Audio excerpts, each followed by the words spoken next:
dusk in the eastern Mediterranean. The people on the island of Thera have felt something so awful, so frightening, so cataclysmic, they prepare to abandon their island home. They fill storage jars with wine, olives, and wheat, as if one day they will return to reclaim them. They carefully close each lid.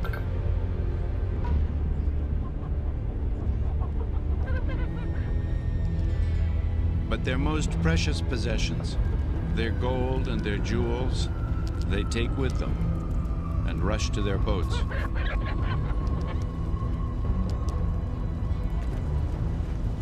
What the people feel is the earth itself trembling beneath them.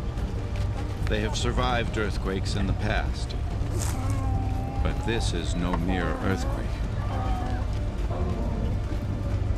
The year is 1628 BC. The people will never return to their olives and their wine. They will simply flee into the night and into the sea, inspiring a mysterious legend that haunts us to this day. Very soon, a massive volcanic eruption will blow their island apart. It will bury all evidence of their lives.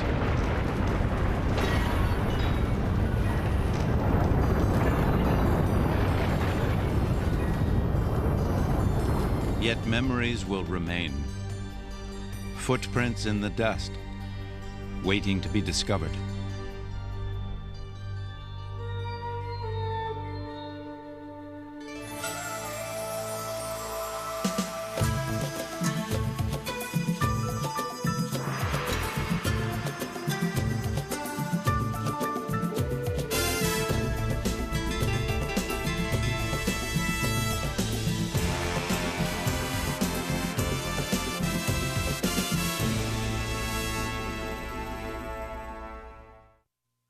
Three 3,000 years ago, the utter disappearance of an island and its people must have left the powers of the region awestruck. The Egyptians had known Thera. Their ships would have traveled north and found where there had been a very mountainous island, they found nothing, just these slivers of broken rib-like land. To the Egyptians, finding this still smoking, booming crater where there was a hole 8 miles wide in the earth.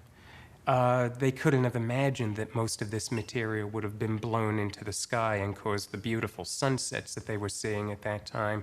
To them, an island that had been there had simply sunk and disappeared. In centuries to come, a great legend will develop of a utopian island society that disappeared into the sea. That island is called Atlantis. The Greek philosopher Plato told a story that he claimed came from Egypt. It had been handed down from a relative of an Athenian lawmaker called Solon. Solon met an Egyptian priest who claimed his sacred books contained an amazing story about a large island that had vanished in a single night. These were facts, claimed Solon, not fiction. On the island, a highly advanced civilization had developed. There was an island called Atlantis in which rose a great and marvelous power. The people retained a certain fineness of mind and treated one another with wisdom and forbearance. They were said to have built a magnificent city and lived prosperous, productive lives. But according to legend, they became corrupt. It was then that tragedy struck. There occurred violent earthquakes and floods, and in a single night of misfortune, the island of Atlantis disappeared in the depths of the sea. Did that wonderful world really exist? Could such a civilization disappear so completely? The legend of Atlantis has teased the imagination ever since.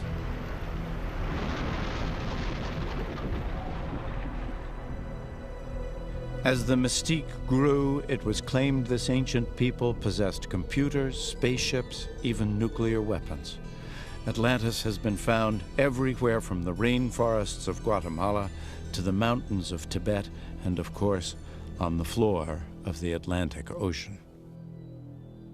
More serious study has pointed to a Greek island known in the ancient world as Thera, a small dot in the Aegean Sea between Egypt, Greece, and Asia.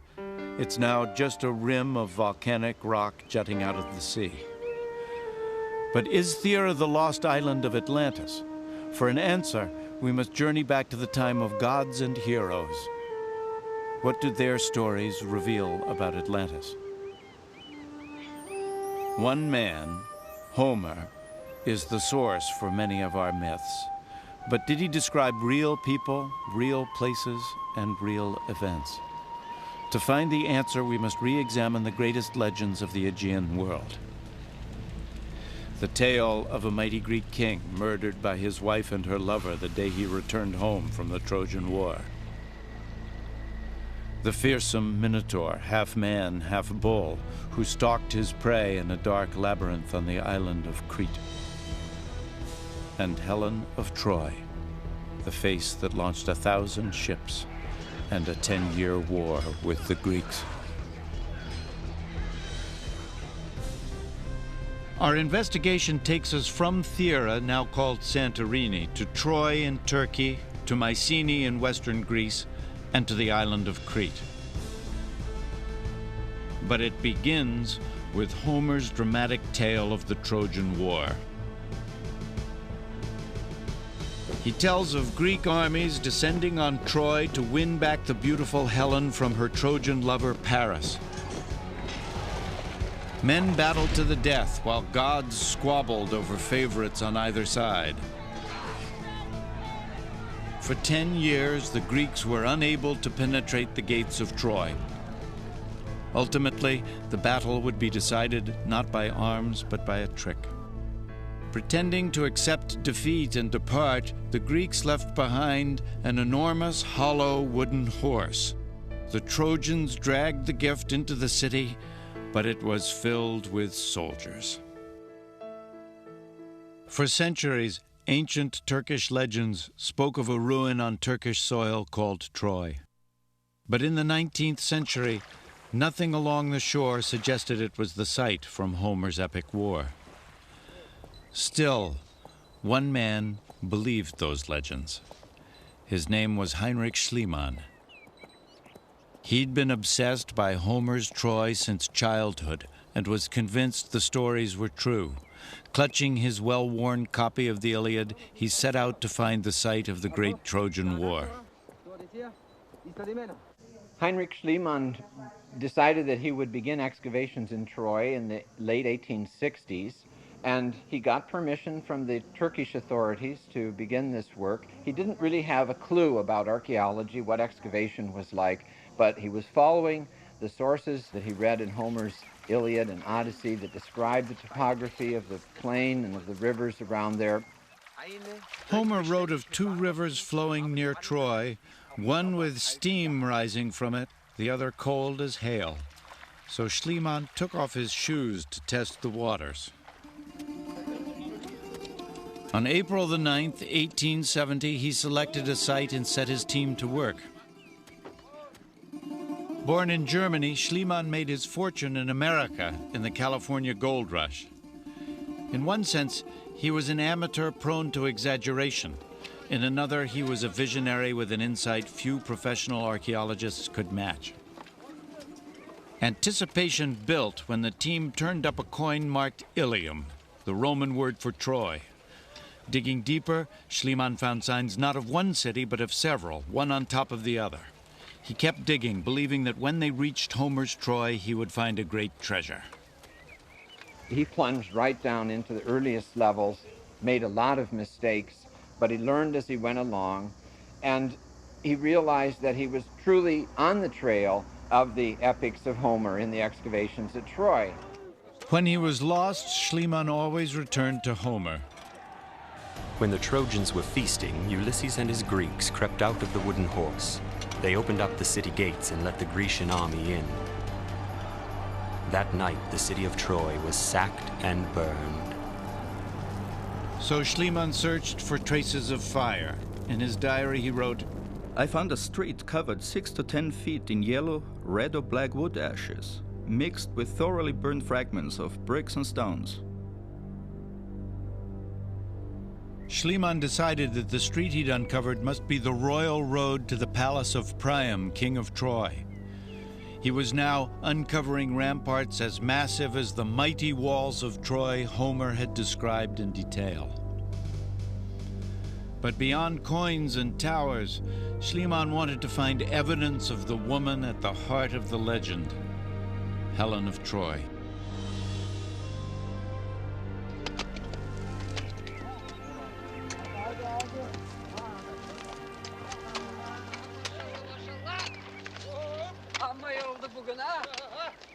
Along the way, he would find and marry his own Helen, a young Greek girl who also loved Homer and dedicated herself to her new husband's expedition.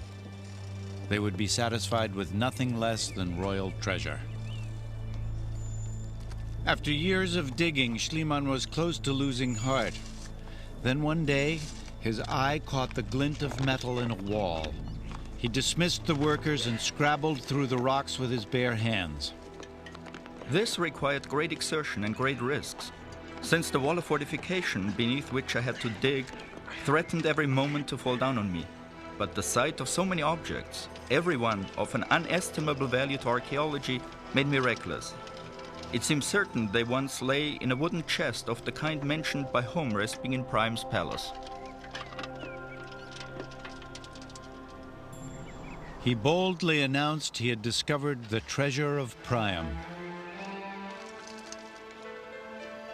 From the wall he pulled vases of silver, weapons of copper, 60 gold earrings, nearly 9,000 gold rings, and exquisite tiaras and necklaces. It was one of the world's richest archaeological finds. That night, he laid the treasure out in his hut. His wife put on one of the magnificent gold tiaras. They were sure she was wearing the jewels once worn by Helen of Troy. Not all Schliemann's claims would be confirmed, but he did uncover the remains of a city destroyed by war and fire 4,000 years ago, and it did contain treasure beyond price. Legend became reality. Was this a step back towards a time when even Atlantis might have existed? Certainly Troy did exist. But what of Homer's other great stone citadel, Mycenae, and its legendary king, the mighty Agamemnon? Having finally defeated the Trojans, ancient myth records the Greek king's voyage home. He expected a hero's welcome. Clytemnestra, his wife, had other plans. On the hills above his palace at Mycenae, guards stood watch with orders to light beacons the moment Agamemnon's ship came into view. They would also tell Clytemnestra.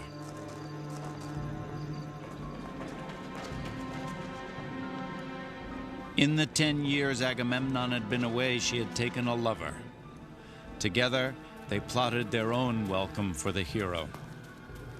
A great celebration greeted Agamemnon's return, but when the feasting was over, the queen and her lover slipped unnoticed into the royal bathroom.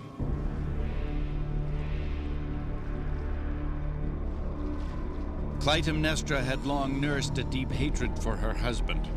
Before departing for Troy, he had sacrificed their daughter to the gods to ensure victory.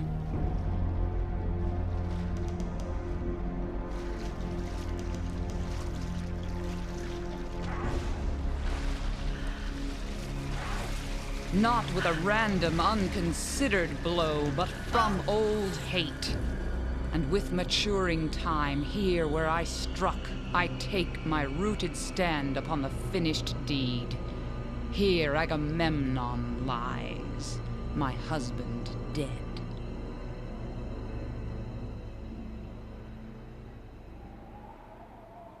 On a hilltop at Mycenae lie the ruins of an ancient fortress.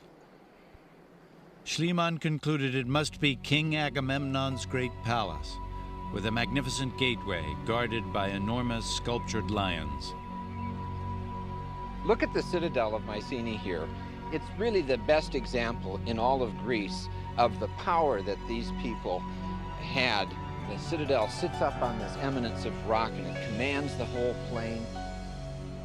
Among the ruins, Schliemann found skeletons buried in strange circular patterns, but his dream was to uncover the grave of Agamemnon himself and the treasure he was sure would lie with it.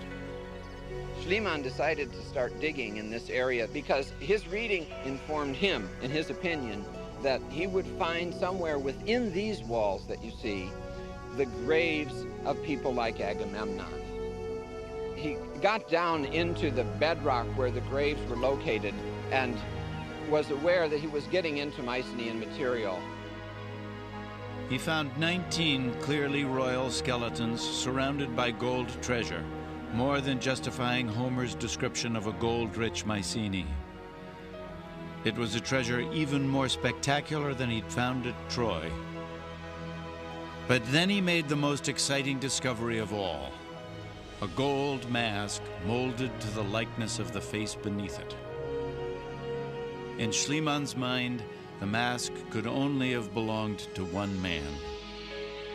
Recording this discovery, he wrote, "I have gazed on the face of Agamemnon."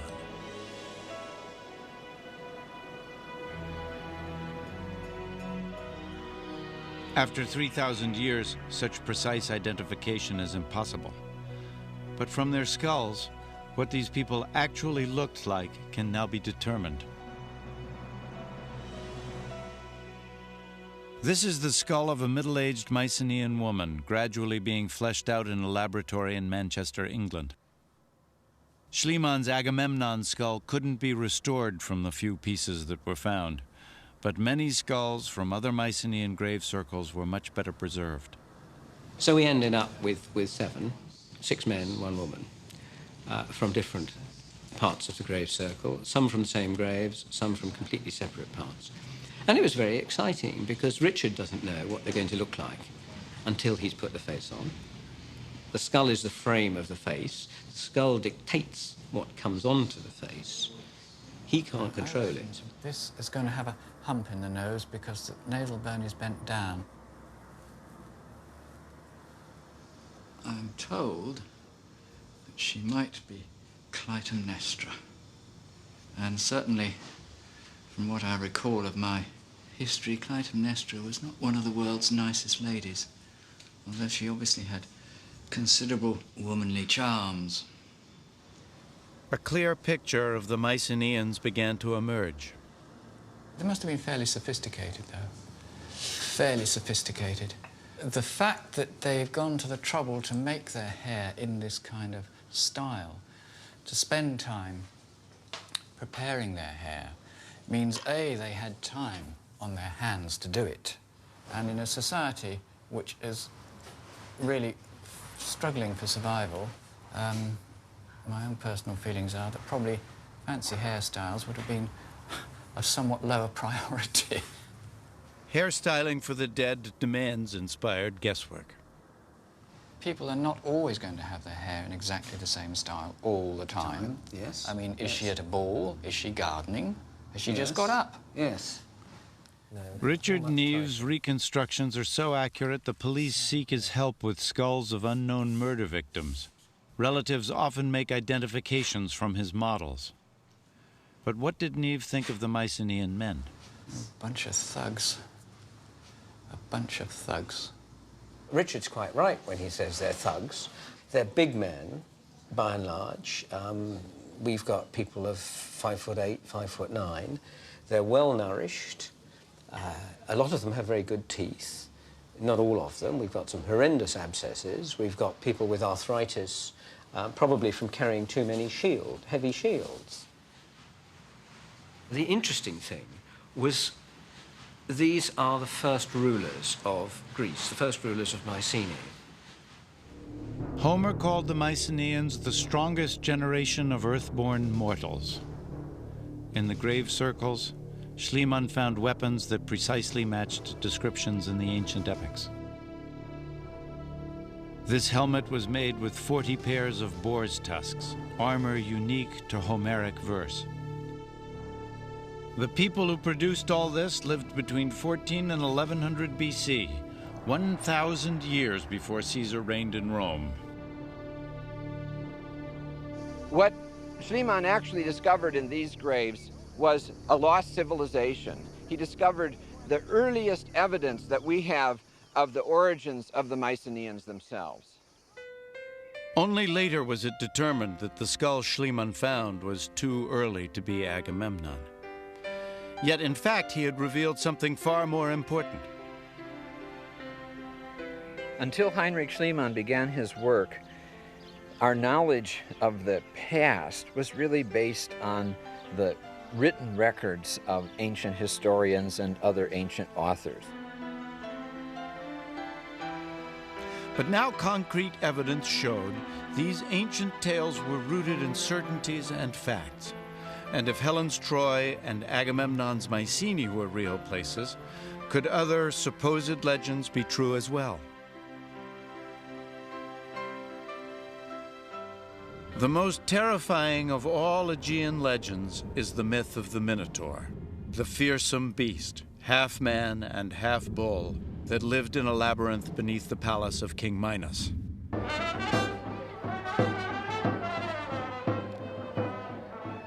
One echo of that legend can still be heard in the villages of Greece today.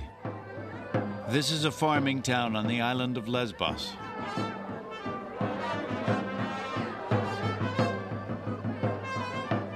Each year, the people dress up in their finest for a strange ritual that combines cruelty and celebration.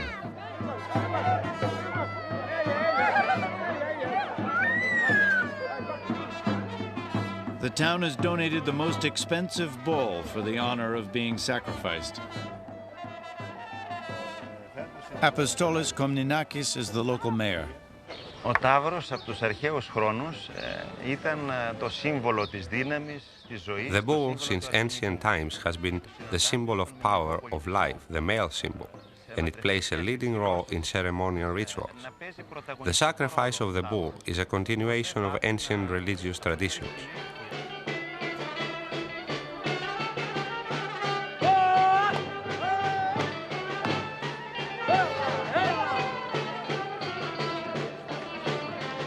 Panagiotis Kalograelis is a recently retired New Yorker.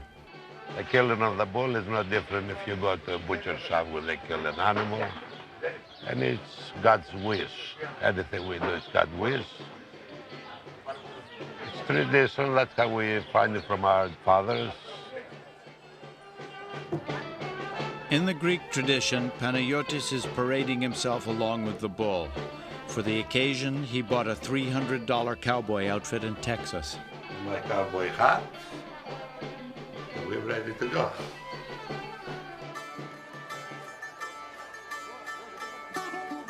Greek mythology is steeped in images of the bull's power and sexual potency. The Minotaur myth is said to have its origins in King Minos' wife's lustful passion for a bull. As villagers take the bull to a place of ritual in the mountains, a legacy of deeply rooted primal instincts is at work. Local farmers outspend each other, competing for the honor of cutting the bull's throat. Just before it's stunned, the bull seems to sense what's coming.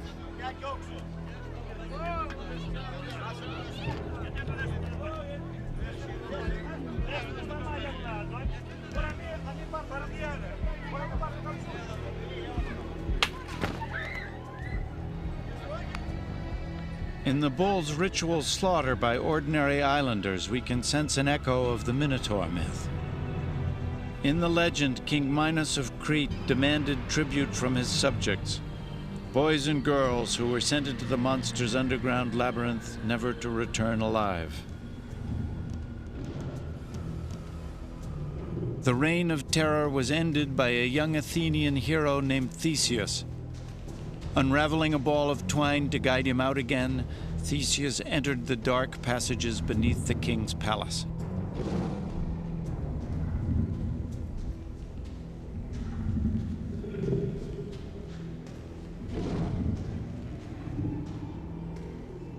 His mission was more than survival.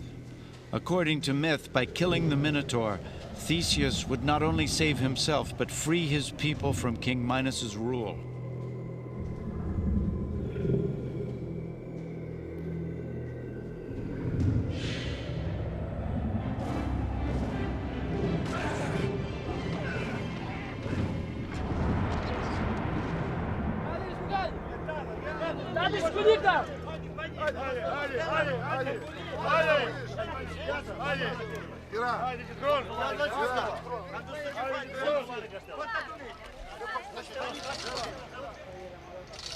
Greeks have ritually paid tribute to this fable for thousands of years, but not until this century was the myth's origin revealed, and then only by chance.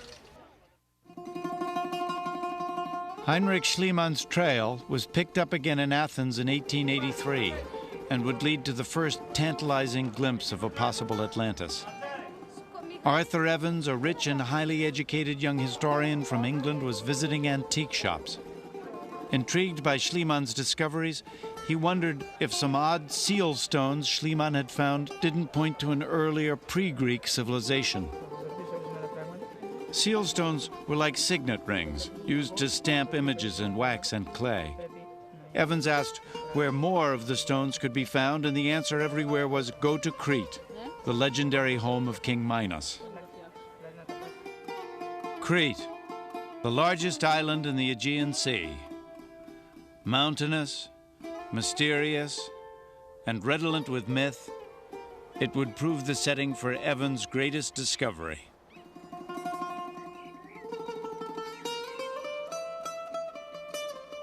As he traveled the island in search of seal stones, he found a society that had changed little since the time of Christ.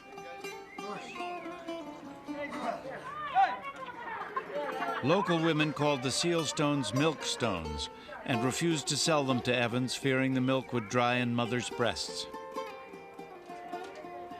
To find them, he was told, he should go to a place called Knossos, where some said there was a palace beneath the ground. Evans started excavating at Knossos and soon discovered something far more exciting than seal stones. He uncovered a vast palace with hundreds of passages and a carved throne. Surely the throne of the legendary King Minos himself. The palace was first built around 1900 BC, contemporary with the great pharaohs of Egypt and the construction of Stonehenge. Evans boldly decided to rebuild sections of the palace, to recreate what life was like nearly 4 millennia ago for the people he'd christened Minoans, after King Minos. Remarkably, Evans found frescoes depicting what the Minoans looked like and how they lived. Every night in a study dominated by the bull of Minos, he carefully described what he'd discovered that day. Groups of ladies are seated and chattering gaily, dressed in the height of fashion, with elaborately coiffured hair engaged apparently in gay chit-chat and ignoring what was going on in front of them.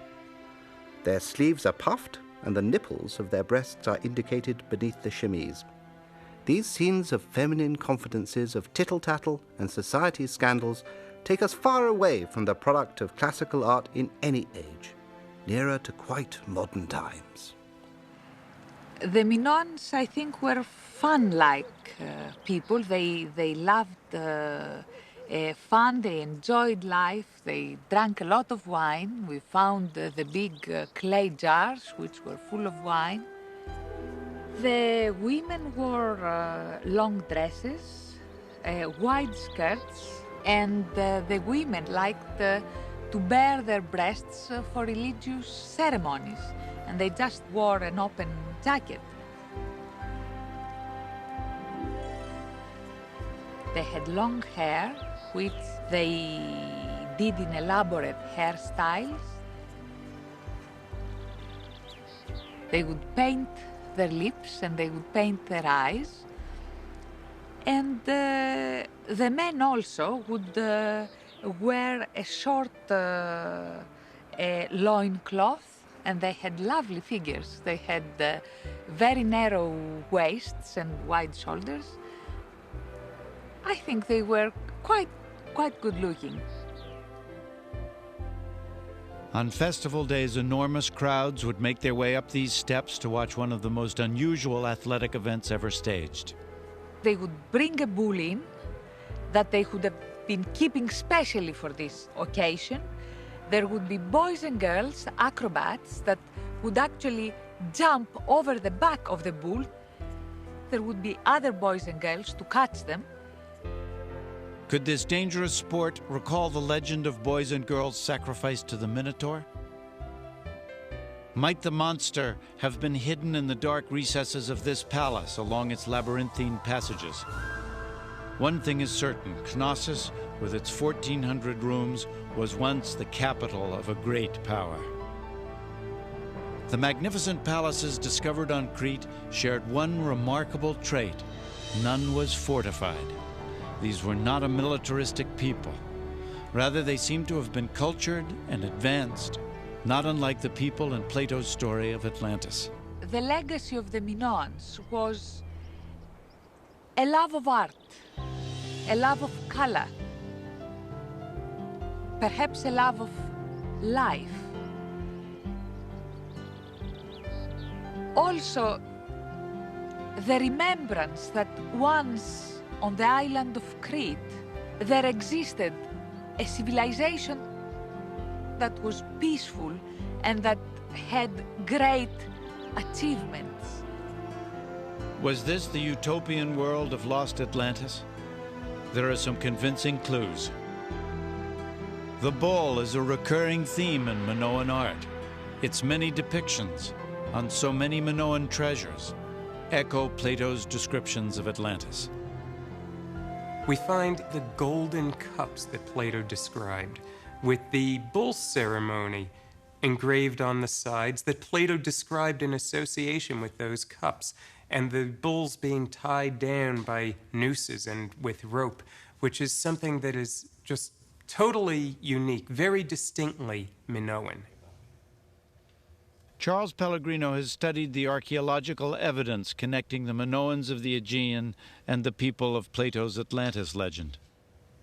Early in this century, when the Minoan civilization was first being unearthed, some of the first archaeologists to arrive on the scene, looking at the paintings of the bull ceremonies and so on, said, that's Plato. That's his Atlantis story. But unlike Atlantis, Crete did not disappear into the sea in a single night. Not far from Knossos, just across the Aegean, lies the island of Santorini, now a popular resort. Its houses perch on a rim of volcanic rock. This is the island once known as Thera, the island destroyed in one devastating eruption 3,000 years ago. When that explosion occurred, the Minoan Empire was at its height. Could that civilization have extended to Thera? Could this be the civilization that disappeared in a single night? Some fascinating new evidence has revealed this was no ordinary eruption. The disaster on Thera was the greatest natural explosion the world has ever seen. Try to imagine a nest of about 150 hydrogen bombs, all going off in the same place in about the space of a hiccup. Immediately after the explosion, you would have had a hole about 8 miles wide and perhaps a mile or so deep. And the entire Mediterranean trying to fill that hole very quickly. For a period, you would have had waterfalls that would have put Niagara Falls forever to shame. The Queen Elizabeth II going over the edge of that waterfall would have looked like a little twig going over the edge of Niagara. It was just a tremendous explosion. Human beings haven't seen or heard anything like that before or since. The eruption caused a tidal wave that reached 30 miles inland along the shores of the Aegean. The wave would have reached heights of about 800 feet. If you try to imagine a wave that reaches just about halfway up the Empire State Building. The blast itself must have been felt continents away. Forensic science and ancient records make it possible to pinpoint 1628 BC as the year it struck, sending a dense cloud of ash across the Middle East and around the world. For 9 days no one could see the face of his fellow. The sun is covered and does not shine in the sight of men. If only it would shine even for 1 hour. No one knows when it is midday. One shadow is not discernible. The sun in the heavens resembles the moon. Those words of an Egyptian scribe recall biblical descriptions of darkness covering the earth. There is evidence of the precise year the ash cloud reached China. In the 29th year of King Jae, the sun was dimmed. Ice formed in the summer mornings and frost in the 6th month. Heavy rain toppled buildings and temples.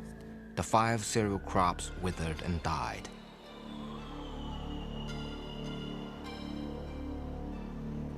There are even indications the cloud reached North America, turning day into night, summer into winter. In California, the core of a 5,000-year-old bristlecone pine shows a ring of dark cells dating back to the same year. When we go back to the year 1628 BC, we find these freeze scars in the California bristlecones. We find Theran ash on the Nile that can be also traced like a fingerprint. And in the Greenland ice cap, where each year of snow builds up, again giving us a kind of fingerprint through time, we can drill down into a glacier, and within 7 years of 1628 BC, the sulfur and the ash that can be traced right back to the explosion of Thera. The Thera explosion was so enormous, it became folklore to the Egyptians and was passed down to Plato as the story of Atlantis. But even more fascinating evidence would be revealed on Thera.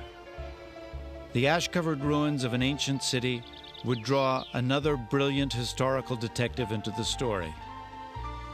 In 1967, Spiridon Marinatos began a search for Minoan remains with no idea what he would find beneath the volcanic ash. He first uncovered signs of walls, then a whole street, then dozens of giant storage jars, many filled with produce, as if waiting for their owners to return. There were no bodies, no gold, no jewels. But what Marinatos and his team did discover was far more astonishing. With great care, they began uncovering exquisite frescoes.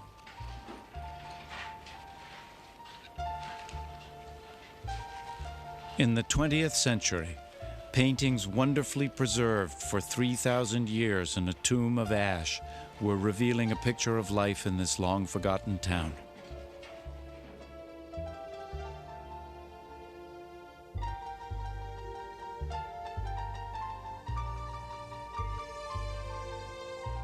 Many rooms had frescoes on every wall.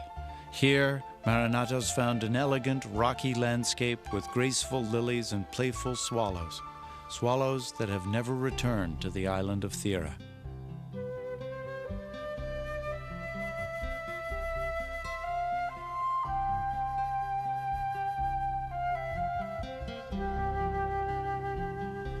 We find frescoes in every home, practically in every room, of what the people loved, apparently. And it's very different from what you find elsewhere in the world. You go to Egypt, you go to Syria, you find the theme was almost always war and conquest. And you go to the island of Thera and you find there are paintings of women gathering saffron. There are paintings of children playing boxing with each other. My favorite piece is the dancing antelopes, in part because it seems to anticipate Picasso by more than 3,000 years. And these paintings of monkeys reveal a people who even had contact with Africa. As on Crete, women wore diaphanous blouses, elegant dresses, and hairstyles. This was no primitive society.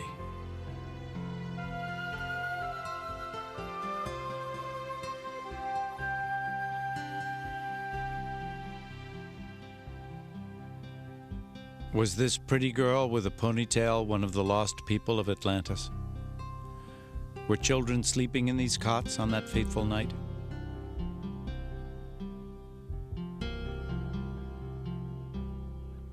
All the evidence points to Thera being a prosperous island. Her harbors teemed with vessels. In Plato's legend of Atlantis, the area is densely crowded with habitation. The docks were full of boats, triremes, and naval stores, and of vessels and merchants coming from all parts who kept up a multitudinous sound of human voices and din and clatter of all sorts, day and night. In Plato, Atlantis traded with Egypt, as did the people of Thera. And there were other similarities. Plato wrote, "They constructed buildings around them and made cisterns. They had fountains, one of hot water and one of cold, in gracious plenty flowing." On the island of Thera, we find multi-story homes that were just honeycombed with plumbing. There are hints that there might have even been hot water running through these homes.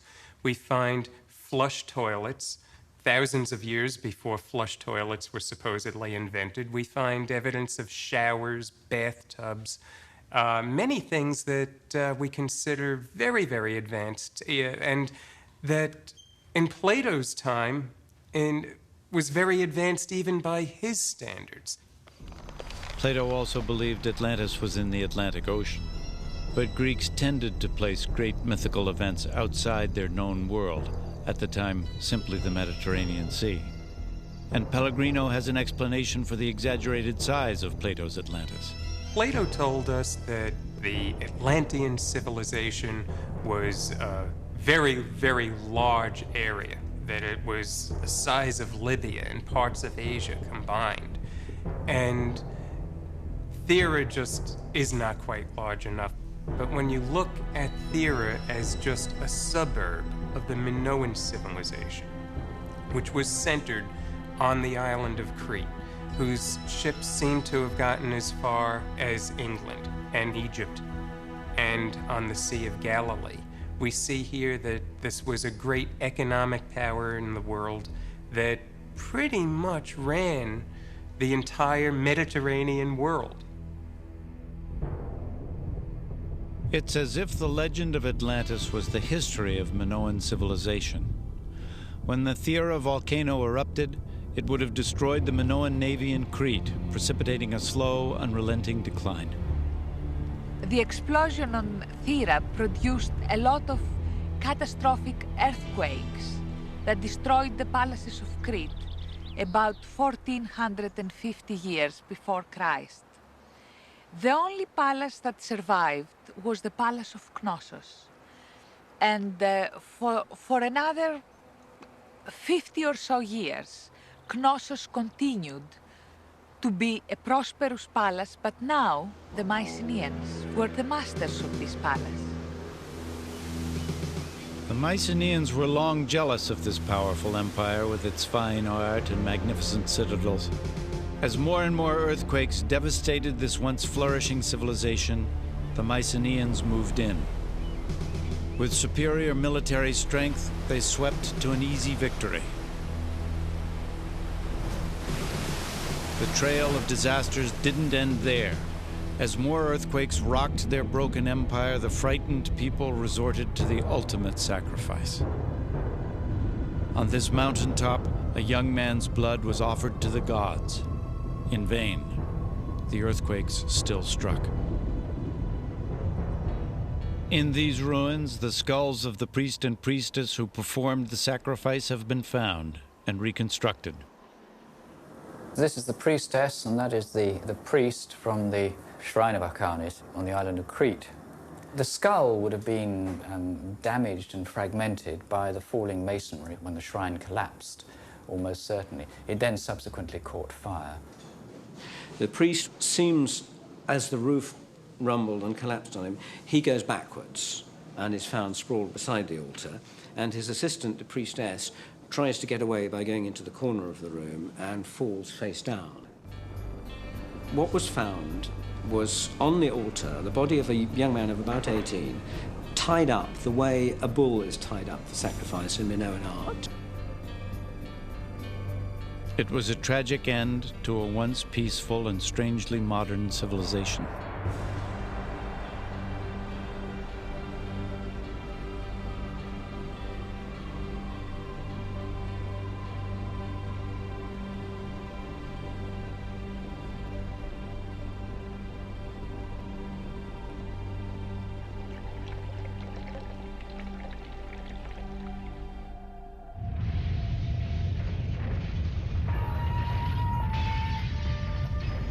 The position of these corpses, the broken bowls and spilt blood, the skeleton of a teenage boy trussed for slaughter, provides a gruesome portrait of those last terrifying days.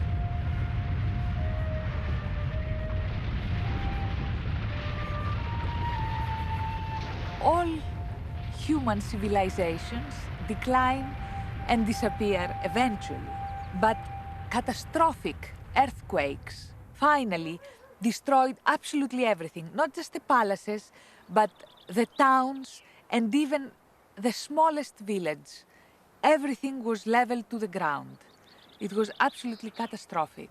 When you look at all the pieces of the jigsaw puzzle and you look at them objectively, the decline of the Minoan civilization, its takeover by northern Greeks, it all just fits in perfectly with the story that Plato told. They belonged to the very first European civilization. Until this century, no one even knew they existed.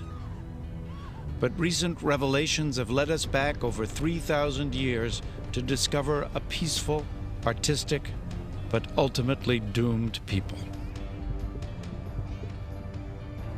This was a world that was thrown into terrible famine and terrible disorganization. And it's not as today that you have the International Red Cross ready to rush in, that you have the UN sending people in. This was a world where, when the Mediterranean was thrown into total chaos, they were on their own. Legends of a lost utopia have always haunted the shadows of history. For generations, we have dreamed of finding the lost continent of Atlantis. Perhaps now, in the Aegean, we finally have.